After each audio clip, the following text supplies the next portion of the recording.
என்ன அதாவது என்னால முடியாது. உலகமே மாறிவிட்டது. 3 மணி நேரம் எடுத்து போட 2.5 மணி நேரம் ஆச்சு, 2 ஆச்சு, 2.5 ஆச்சு. ஆனால் இங்கே 4 வருது. 10 மணிக்கு ஆரம்பிக்கிறேன்னாங்க, 10:00ன்னாங்க, 11:00ன்னாங்க, 11:30ன்னாங்க. ஆரம்பிச்சிடும் சொல்லிட்டு 80களில் புரட்சித் தலைவர் எம்ஜிஆர் வருவது என்று காத்திருந்த மக்கள் போல தமிழ் பேசுகிற இந்த இடத்தை ஒரு சிறந்த கூடமாக மாற்றுவேன் என்று காத்திருக்கிற இந்த அமைப்பிற்கு நான் முதலில் கொஞ்சம் சங்கடம் இருக்கு. இல்லைன்னா போய்க்கலாம். இருந்தாலும் தமிழ் வாழ்கிறது. தமிழ் என்கிற இடத்தில் தன் வாழ்க்கையை அர்ப்பணித்துக் கொண்டு இருக்கிறார்கள். தான் எந்த பணி செய்தாலும் அது தமிழுக்காக செய்வேன் என்று நாகன் என்று அமைப்பு இருக்கிறது என்பதனால் நான் இந்த இடத்தை மகிழ்வாக மாற்றிக்கொண்டு ஒரு சில நிமிடங்களை மட்டும் எடுத்துக் கொள்கிறேன்.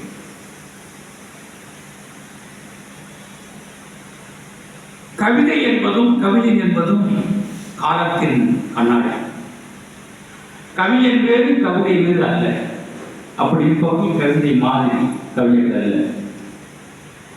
அப்படித்தான் மதுரை பிரபா அவர்கள் இந்த நூலை மகரந்த கவிதைகள் என்ற தலைப்பின் கீழே அருமையான கவிதைகளை பதித்திருக்கிறார் அல்லது வைத்திருக்கிறார். மகரந்த கவிதைகள் என்று ஏன் இந்த பெயரிட்டார் என்று சொன்னால், மலருக்கு முன்பாக அந்த வாசத்தை பார்த்து வண்டுகள் வரும். வண்டுகள் வந்து அமர்ந்து துய்த்து கிளம்புகிற போது மகரந்த புலிகள் எடுத்துக்கொண்டு போகும். அது வேலைக்கு செல்கிற போது அந்த மலரிலிருந்து அமர்ந்து போன இடம் அதற்கு மட்டும் மகிழ்வல்ல, இயற்கையே மகிழ்ச்சிக்கூடிய இடமாக இன்னொருத்தர கிடையும். அதனால்தான் அமர்ந்து சென்றாலும் இருக்கிற இடம் பல தலைமுறைக்கு இட்டு தந்து வாழ தகுதியான இடம் என்பதற்காகத்தான் மகரந்தம் என்பது ஒரு மிக சிறந்த வார்த்தை. அதைத்தான் இந்த நூலிலே பயன்படுத்துகிறார். அவர் சொல்கிறார், என் கவிதைகளை புறம் பேசாதீர்கள்.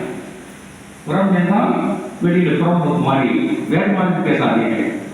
என் கவிதைகளை புறம் பேசாதீர்கள், அது அகம் பேசுகிறது.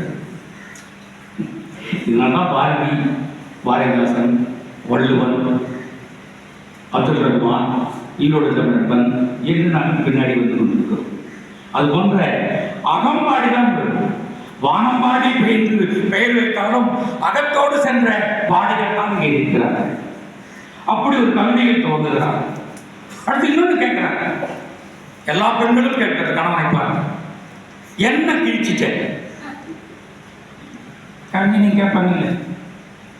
அதற்கு அவர் பதில் சொல்கிறார், என்ன எழுதி கிழித்து விட்டாய் என்பவர்களுக்கு என்னை கிழித்து விட்டுத்தான் எழுதுகிறேன், என்னை கிழித்து விட்டுத்தான் எழுதுகிறேன் என்பதாக சொல்லி எழுதுகிறான் ஒரு கவிதை.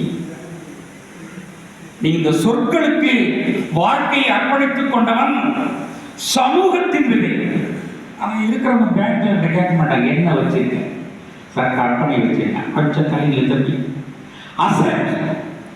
வாழ்க்கை செல்வம் தான் என்று சொல்லுகிற போது எழுத்தாளர் மட்டும்தான் நானே செல்வம், நான் சொல்கிற எழுத்தும் செல்வம் என்று உறுதியாக இருமாப்போடு சொல்வான். அப்படிப்பட்ட தன்னுடைய கவிதை தன்மையை மதுரை பிரபா எல்லா இடங்களிலும் சொல்லுகிறான். கவிஞன் யார், கவிதை எப்படி இருக்க வேண்டும், கவிஞனாக மாறுவது என்பது எவ்வளவு முக்கியம் என்று சொல்கிறார். இன்னொரு கவிதையில் ஒரு கவிதையை எழுதிப்பார். என்ன பண்ண கேட்கிறீங்க? வீடு பெருக்கலாம், கூட்டலாம், சமைக்கலாம், கஷ்டம்தான். ஆனாலும் ஒரு எழுத்தாளனை பார்த்து கேட்கக்கூடாத கேள்வி, என்ன பண்ணி கீழ்தான் ஒரு கவிதையை எழுதிப்பார். என் வரி புரியும்.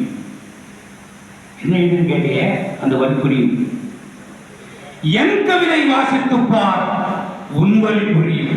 எவ்வளவு டிரான்சாக்ஷன் தான்.